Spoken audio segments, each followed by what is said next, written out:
Ini seharusnya kemenangan mudah bagi Rusia. Salah satu sistem radar mereka yang mengirimkan data ke sistem rudal permukaan ke udara S-305 melawan salah satu drone Ukraina. Radar tidak akan menembak drone secara langsung, tetapi harusnya bisa mendeteksi drone dan memicu S-300 untuk menembak senjata Ukraina itu. Apa yang Rusia harapkan sebagai kemenangan mudah, meskipun kecil, justru berakhir menjadi kegagalan yang sangat fatal. Drone Ukraina yang menang. Sekarang, beberapa mata Rusia di wilayah Donetsk telah dicabut dari kepalanya karena salah satu senjata yang disebut-sebut tak terlihat milik Vladimir Putin telah dihancurkan. Berita kegagalan terbaru pada sistem radar Rusia muncul 6 Januari. Saat itulah media United 24 melaporkan bahwa Ukraina keluar sebagai pemenang dalam pertempuran yang mempertemukan sistem radar langka senilai jutaan dolar 9 S-3-2M1 melawan satu drone di wilayah Donetsk yang sedang dilanda konflik. Drone Ukraina berhasil melewati metode deteksi apapun yang seharusnya dimiliki radar tersebut, yang pada akhirnya membuatnya berhasil mengenai langsung 9 S-3-2M1 dan tampaknya membuatnya tidak dapat berfungsi lagi. Dengan hilangnya radar tersebut, Rusia juga kehilangan apa yang seharusnya menjadi mata yang berharga di langit wilayah yang sedang coba direbutnya dari Ukraina. Itu kabar buruk bagi Putin. Ketika radar Rusia dihancurkan, Ukraina membuka jalur udara aman yang bisa digunakan untuk mengirim drone, rudal, dan mungkin bahkan jet tempur serta pesawat lainnya. Konfirmasi keberhasilan Ukraina diberikan oleh Robert Madyar Brovdi, pemimpin brigade terkenal burung-burung Madyar.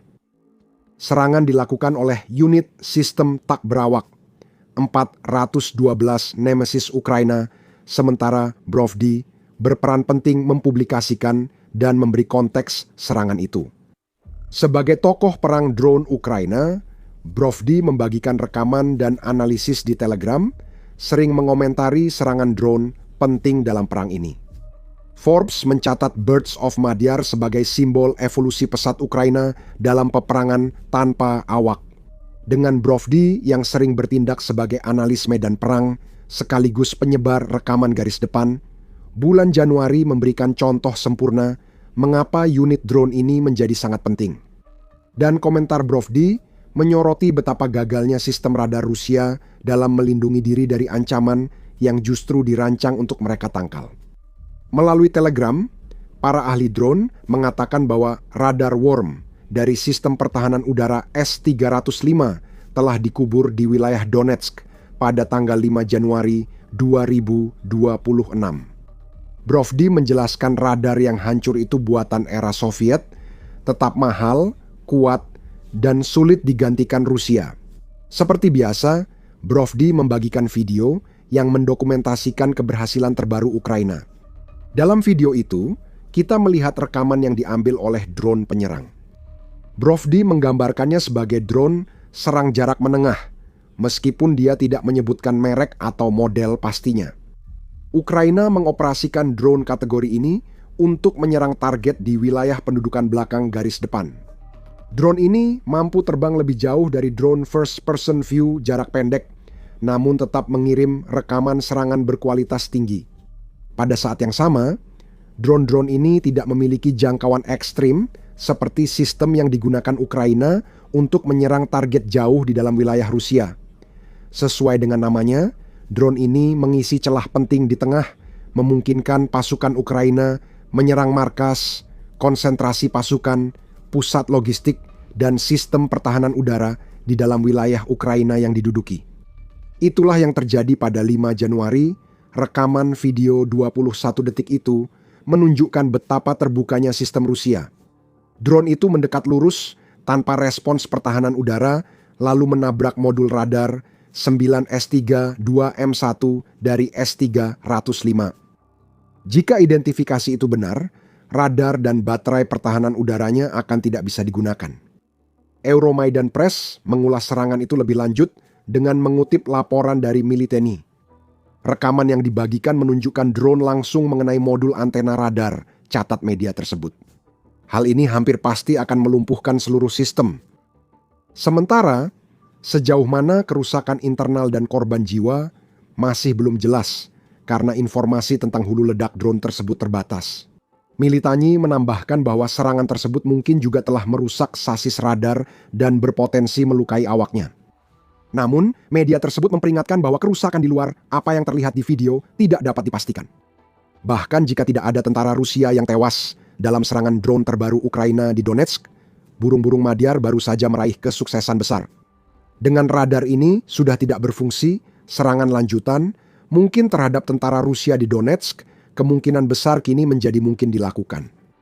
Apa yang kurang dari korban Rusia pada 5 Januari mungkin akan segera terbayar dengan korban-korban yang akan datang. Atau karena stasiun radar langka yang berhasil dihancurkan, seberapa besar dampaknya? Untuk menjawabnya, kita perlu mengamati radar yang dihancurkan Ukraina dan unit pertahanan udara penerima data radar tersebut. Radar 9S3 2M1 sangat langka, sehingga detail kemampuannya terbatas. Namun, Militani membagikan informasi tentang pentingnya radar ini bagi Rusia. Ini adalah sistem radar 3 koordinat multikanal yang dirancang memandu rudal pertahanan udara ke target. Radar ini mendeteksi ancaman masuk seperti rudal, drone, atau pesawat, lalu mengaktifkan pertahanan udara untuk menembak ancaman itu. Pada kasus 9S3 2M1 di Donetsk, platformnya adalah S-305, salah satu peralatan lama Rusia. Akurasi seharusnya menjadi ciri khas radar khusus ini, kata Militani. Sistem ini memiliki radar pulsa koheren yang bekerja pada rentang gelombang sentimeter, menurut laporan outlet tersebut. Menurut Science Direct, radar koheren adalah sistem yang menjaga riwayat fase sasaran, membantu ekstraksi informasi frekuensi Doppler untuk melacak sasaran. Dengan kata lain, radar pulsa koheren 9S32M1 seharusnya membuat target sangat sulit untuk lolos dari bidikannya. Setelah target ditemukan, radar ini juga harus bisa mendeteksi target yang masuk sangat cepat. Radar ini memakai antena array bertahap, memungkinkan pemindaian sinar elektronik tanpa memutar antena secara mekanis. Lebih sedikit, kerja mekanis menghasilkan deteksi target yang lebih cepat, yang meningkatkan kemampuan bertahan radar serta sistem pertahanan udara yang dilindunginya. Radar ini juga mengendalikan peluncuran dan tembakan dari platform pertahanan udara penerima datanya. Militani menyebutkan 9S3 2M1 dapat memandu hingga 12 rudal anti pesawat dan menyerang 6 target sekaligus. Untuk jangkauan, kita tidak tahu banyak selain 9S3 2M1 yang konon mampu mendeteksi objek seperti jet tempur hingga 150 km atau sekitar 93 mil jauhnya. Namun, jangkauan deteksi tersebut hanya berlaku jika target terbang di ketinggian minimal 5 km atau 31 mil. Bukan berarti semua ini bermakna. Pada 5 Januari, sistem yang diklaim hebat ini gagal mendeteksi satu drone Ukraina yang mendekat. Rusia akhirnya membayar jutaan dolar. 9S3 2M1 mungkin kurang efektif untuk Rusia melawan drone, karena drone Ukraina tidak terbang setinggi beberapa mil di atas permukaan laut. Mereka terbang rendah di dekat tanah. Seperti di video Brovdi, 9S3 2M1 Rusia efektif melawan rudal dan pesawat, tapi Ukraina membuktikan alat itu tak berguna melawan drone.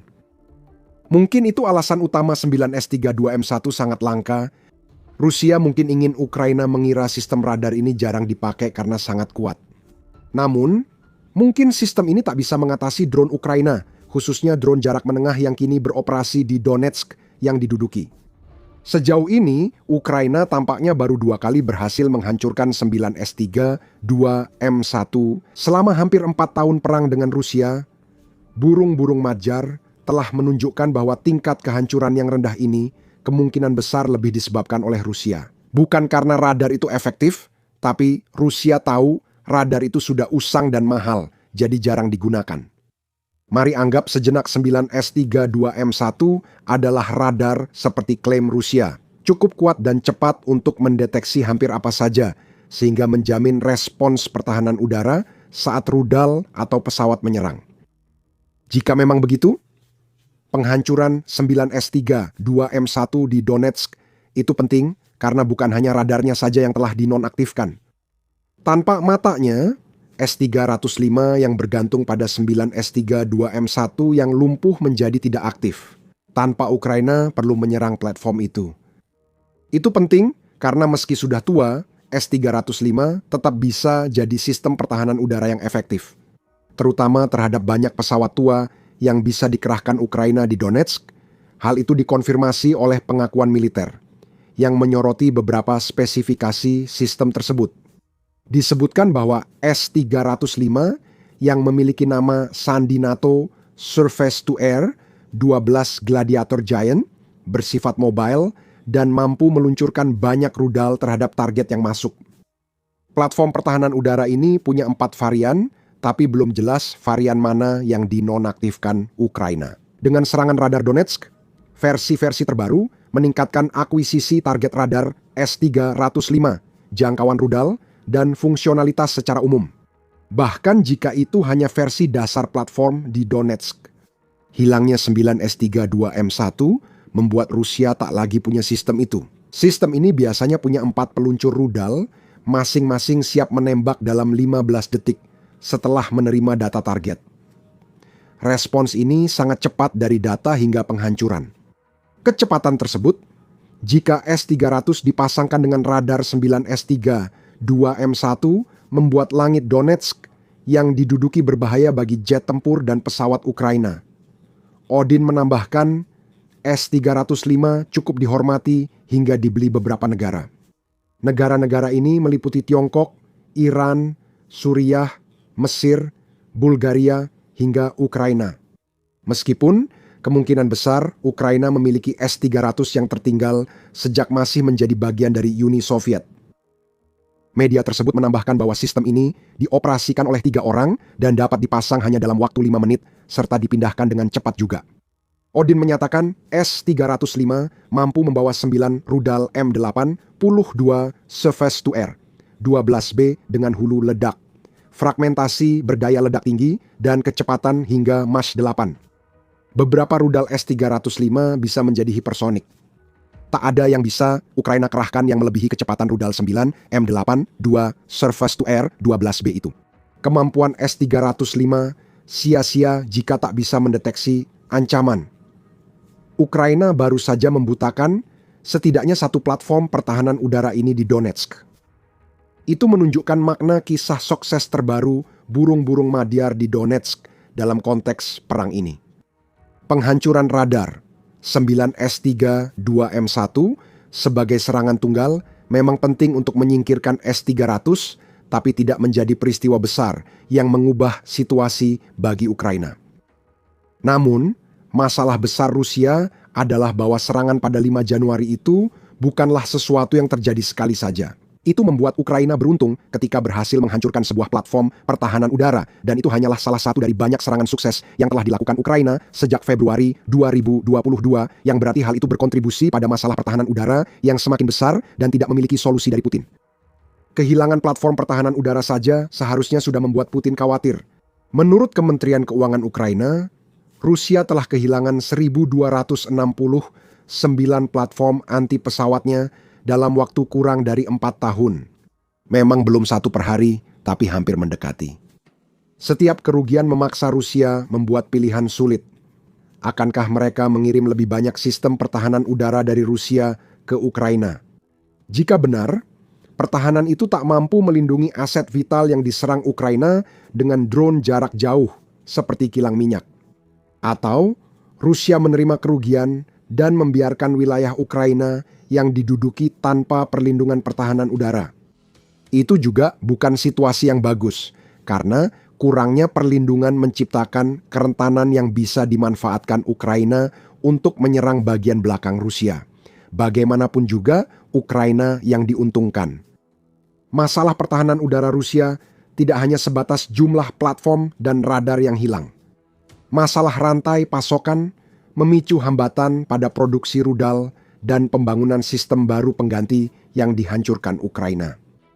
Pada bulan September, Dr. Jack Watling dari Royal United Services Institute mengatakan bahwa Rusia sedang menghadapi ancaman kekurangan rudal pertahanan udara.